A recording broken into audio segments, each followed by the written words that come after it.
اور کائنات کا بہترین گھر وہ ہے کہ جس کو ڈھونڈنے کی بھی ضرورت نہیں، اس لیے کہ قرآن کریم قصیدہ پڑھ رہا ہے کہ یہ کائنات کا بہترین گھر۔ اچھا، بدترین گھر کے دروازے کو کوئی جلا دے تو ہمیں اتنا افسوس نہیں ہوگا، شرعاً تو جائز نہیں ہے، لیکن میں کہہ رہا ہوں بدترین گھر کو اگر کوئی توڑ دے تو ہمیں اتنا افسوس نہیں ہوگا، لیکن اگر کائنات کا وہ بہترین گھر ہو جس کا قرآن قصیدہ پڑھے، قرآن یہ کہے کہ اس میں زمین و آسمان کا نور ہے، اس گھر کو اگر کوئی جلا رہا، اس گھر کے دروازے کو کوئی نظر آتش کر رہا، اس گھر میں کوئی زبردستی داخل ہوا جا رہا، وہ کتنا بدترین انسان ہوگا جو کائنات کے بہترین گھر پر وہ ظلم کر رہا ہے، جس ظلم کے نتیجے میں فاطمہ جو زخمی ہوئی ہیں تو اپنی شہادت کی دن تک زخمی رہی ہیں، جو کل کی روایت میں نے پڑھی تھی نا، آج اسی سے مصائب آگے بڑھاؤں گا۔ وہ ظلم ہوا ہے کہ جس دن فاطمہ دنیا سے گئی اور مولا غسل میت دے رہے ہیں تو کیوں چیخ چیخ کے رو رہے ہیں؟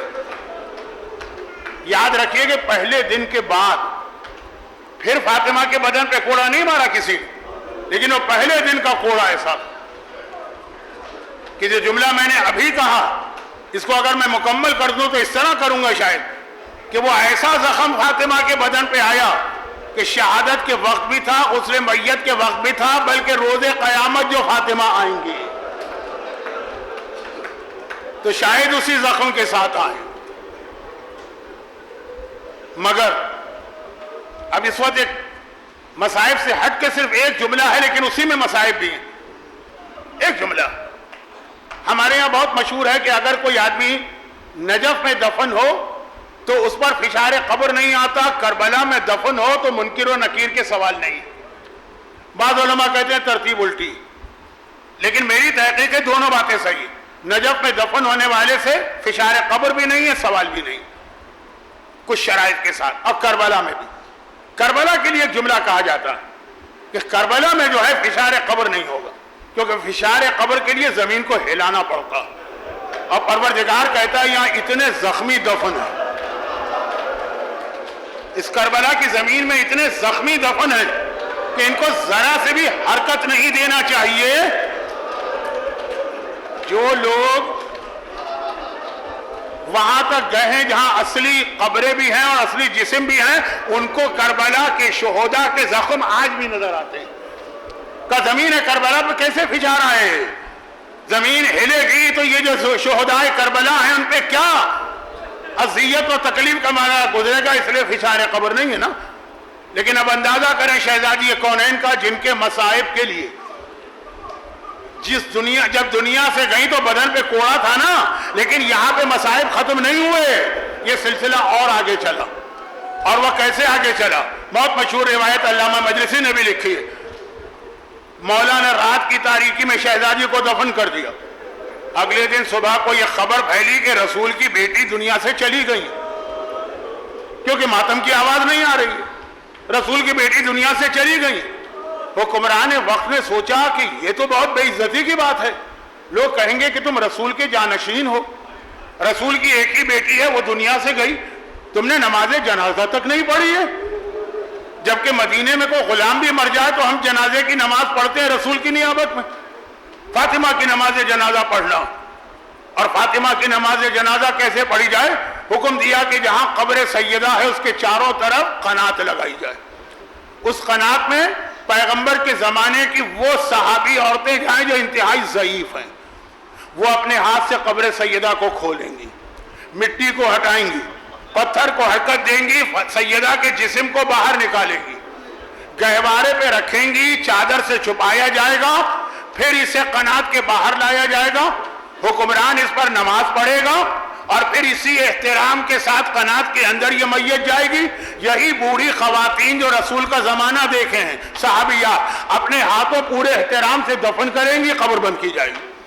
اور پہلے سے لے کے آخری جملے تک حکمران بار بار کہہ رہا ہے پورے احترام، پورے عزت، پورے حجاب کے ساتھ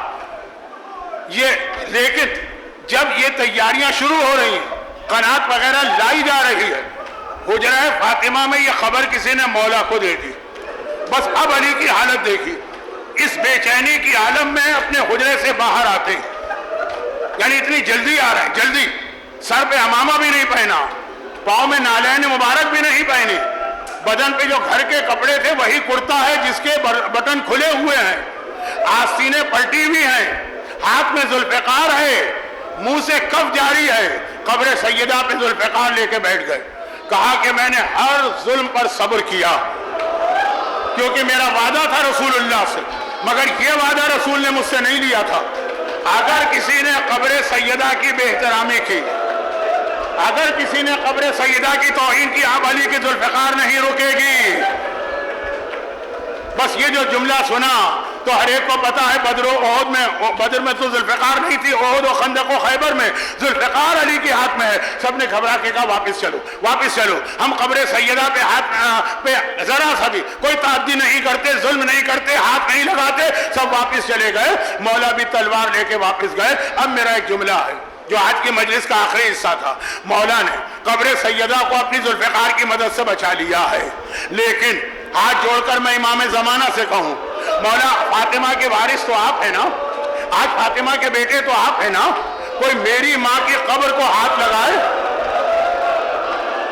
اور میں صاحب اختیار ہوں، مجال ہے کہ اس کو زندہ واپس جانے دوں گا؟ وہ 8 شوال کی منحوس صبح کو یاد کریں، ظالم بلڈوزر کو لے کے جنت البقیع میں داخل ہو رہے ہیں اور ایک دوسرے سے پوچھ رہے ہیں کہ قبر سیدہ کہاں ہے؟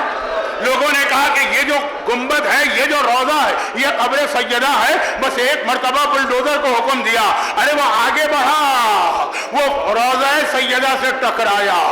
گنبد ٹوٹا، دیواریں گری، قبر سیدہ کھلی، اس کے اوپر جو اس زمانے میں جو بھی لکڑی کی زری تھی وہ زری توڑی گئی، کدالیں ہاتھ میں ہیں، کدالیں لے کے قبر سیدہ کو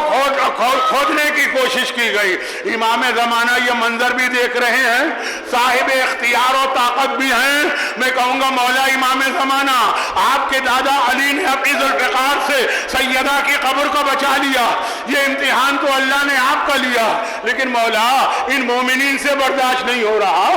یہ تڑپے جا رہے ہیں، یہ روئے جا رہے ہیں، آپ نے کیسے برداشت کیا ہوگا؟ مولا اتنا صبر آپ میں کیسے آیا؟ تو پتا ہے امام کیا جواب دیں گے؟ ارے میرے زمانے کا امام ایک ہی جملہ کہے گا، کون غیرت مند بیٹا اس وقت صبر کر سکتا ہے؟ لیکن جب میں نے کربلا پہ نگاہ ڈالی اور اپنے دادا سجاد کو دیکھا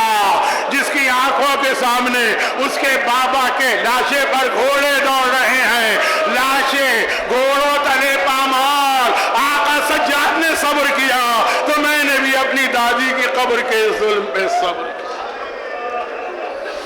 الا ولعنۃ اللہ علی اعدائہم اجمعین۔ پروردگارا یہ تو مصائب امام زمانہ بھی بن گئے، امام زمانہ کے مصائب کا واسطہ شہزادی کونین کی شہادت کے بعد بھی، ارے دفن کے بعد بھی فاطمہ کے مصائب ختم نہ ہوئے، مصائب زہرا کا واسطہ آج کی مجلس میں گریہ کرنے والوں کو غم حسین اور غم اہل بیت کے سوا ہر پریشانی سے محفوظ فرما، ان کی ساری حاجتیں پوری فرما۔ پروردگارا ہمارے مرحومین کو اعلی علیین میں معصومین سے ملحق فرما، اور خداوندہ دنیا میں جہاں جہاں ظلم ہو رہا، غزہ اور لبنان اور فلسطین سمیت سارے ظالموں کو نیست و نابود فرما، لیکن اتنے بڑے ظلم کا انتقام لینے کے لیے انہی کے وارث و فرزند امام زمانہ کے ظہور میں تعجیل فرما۔